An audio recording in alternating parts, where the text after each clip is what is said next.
What's going on, guys? JSGC here, and we are here for another Manchester City daily transfer update. So if you are new around here and you want to stay up to date here on YouTube every single day with all the latest Manchester City transfer news this summer, then do make sure you have subscribed to my channel. It is free to subscribe. Also, don't forget social media links. They're in the description if you want to go and follow me on my Twitter, Instagram and TikTok.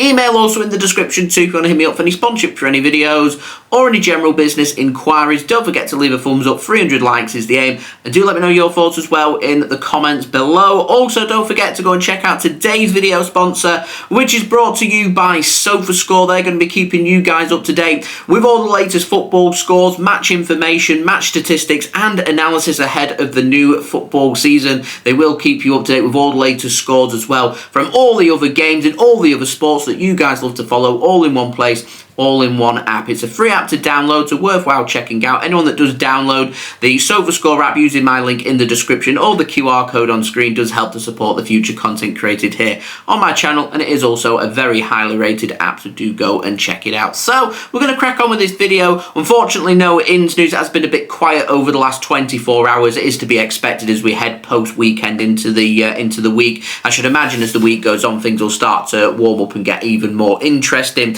But we do have some outs news and contract news, so we're going to start off with the outs news first, and we've got the very latest on Manchester City youngster Callum Doyle and Connor Southwell. A source close to Norwich City has said that Callum Doyle is going to undergo his medical at Norwich City today ahead of a season-long loan there. Now, that was agreed a couple of weeks ago. Man City said to Norwich that they want him to spend pre-season with Manchester City rather than Norwich City, just so they could have a look at him. Man City were impressed, but they said that they're happy for him to go and spend the season in the Championship once more, and this time with Norwich City. He has previously had loan spells with Coventry City and Leicester City, spent pre-season with Manchester City, and now he's going to Norwich City. He loves spending his time in the different cities in England, so wishing Callum the very best of luck there at Norwich City, and I'm sure that he'll be absolutely fine and he'll do very well, and Norwich are getting themselves an excellent defender in Callum Doyle, so I won't be surprised in a few months' time when I do my loan reports ahead of the 24-25 season, when I'm saying that I'm looking at the progress of Callum Doyle and I'm saying to you guys that as long as he keeps himself injury free, that he's doing extremely well. Now, moving on to another Manchester City young player takes us on to an update on Alex Robertson, and it was being reported that both Cardiff City and Portsmouth, where Alex Robertson spent last season out on loan in League One with, subsequently they were promoted to the Championship. Both these clubs were after him on loan, but it's Cardiff City that have been making the most noise, which surprised me considering Portsmouth really enjoyed having Alex Robertson there. They highly rate him and he liked being there as well. So I was always wondering why Cardiff City was always seemingly looking like the preferred destination, and Alex Crook has given a very interesting update in the last few hours on this, and that is because Cardiff City are exploring a permanent deal rather than a loan transfer, and Alex Crook says that Alex Robertson is set to join Cardiff City now on a permanent basis. The deal will be worth £1 million with significant add-ons included on this deal, including a sell-on fee on that price as well. So looking like Alex Robertson is no longer going to be a Manchester City player very soon and will become a Cardiff City player instead. And Cardiff City, just like with Norwich and Callum Doyle picking up a high-quality young player, Cardiff will be picking themselves up a very high-quality player in Alex Robertson, who's got bags of potential. He's a really good player, and I think they're getting themselves a really good deal there for just £1 million as well. So we'll see what happens with that, and we wait for official confirmation.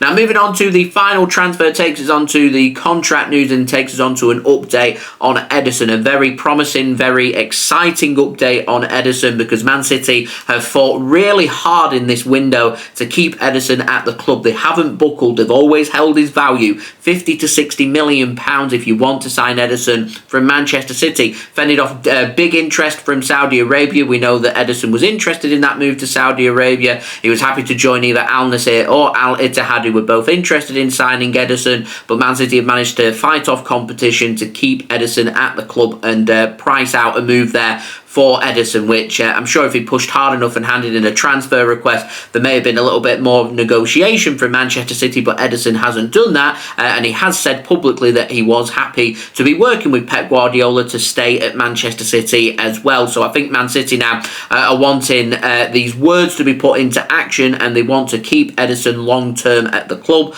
and are ready to offer him a new and improved bumper contract with a significant pay rise, because he was going to be given a massive pay rise in Saudi Arabia by both Al Nassr and Al Ittihad. Obviously not going to be the money that they were offering at Manchester City, but a significant pay rise nonetheless for Ederson. And I think considering Man City have fought really hard to keep him at the club, Ederson deserves to have a pay rise and work his way up the Man City pay structure. To me, Ederson is one of the best goalkeepers in the world. His distribution is second to none. It's better than any other goalkeeper out there. It got to a point where Man City just couldn't replace Ederson, and if you are a player that we cannot replace in the club, then we should be doing everything we can to keep these players at the club, and Ederson is one of them players that I'd be really happy to tie him down to a new deal. And 30 years old, still quite relatively young, I think, for a goalkeeper. He's still got a good 8 to 10 years, maybe even more left in the tank, and you don't have to be the quickest or paciest of players to be playing in goal. You've just got to hold the class and be good with your distribution and good with your shot stopping, which is what Ederson does possess. So I'd have no problem with Man City giving Ederson an extension of 2 or 3 years on top of his current deal, which at the moment has still got 2 years left. So add a couple more years on, will tie Ederson down until he's 34 at Manchester City, or a 3-year extension, take it to 2029, means Ederson would be here until he is 35, because he's a high quality goalkeeper, and if we're not going to sell him, then we may as well keep him and commit him to a new contract. And so I think that would be a really positive move, and I think that would be a really good move, and I think it would be a really good bit of business that City could get done in this window. And I think I'm going to echo the same thoughts with Kevin De Bruyne as well. That's what I'd be looking for. We've fought off interest coming in from around the globe in Kevin De Bruyne.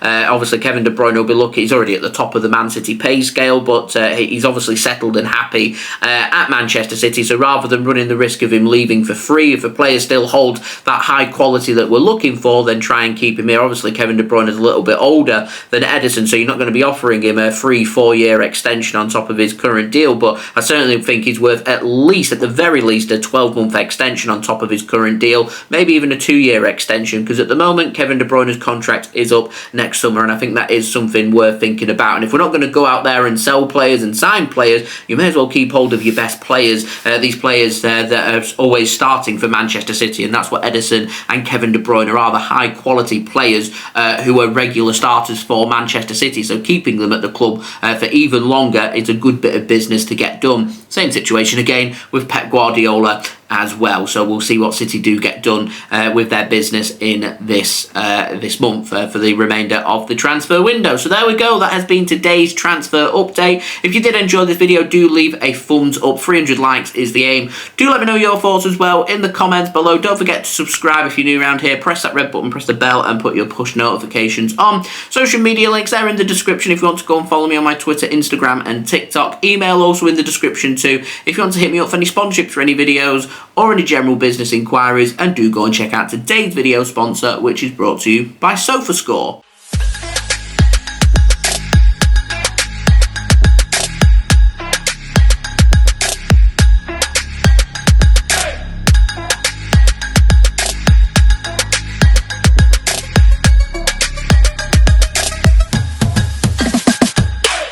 And I'll see you all again religiously tomorrow for the next daily Manchester City transfer update. So I've been JSGC. Thank you everyone for watching. I hope everyone is safe and well. Peace. Ciao for now.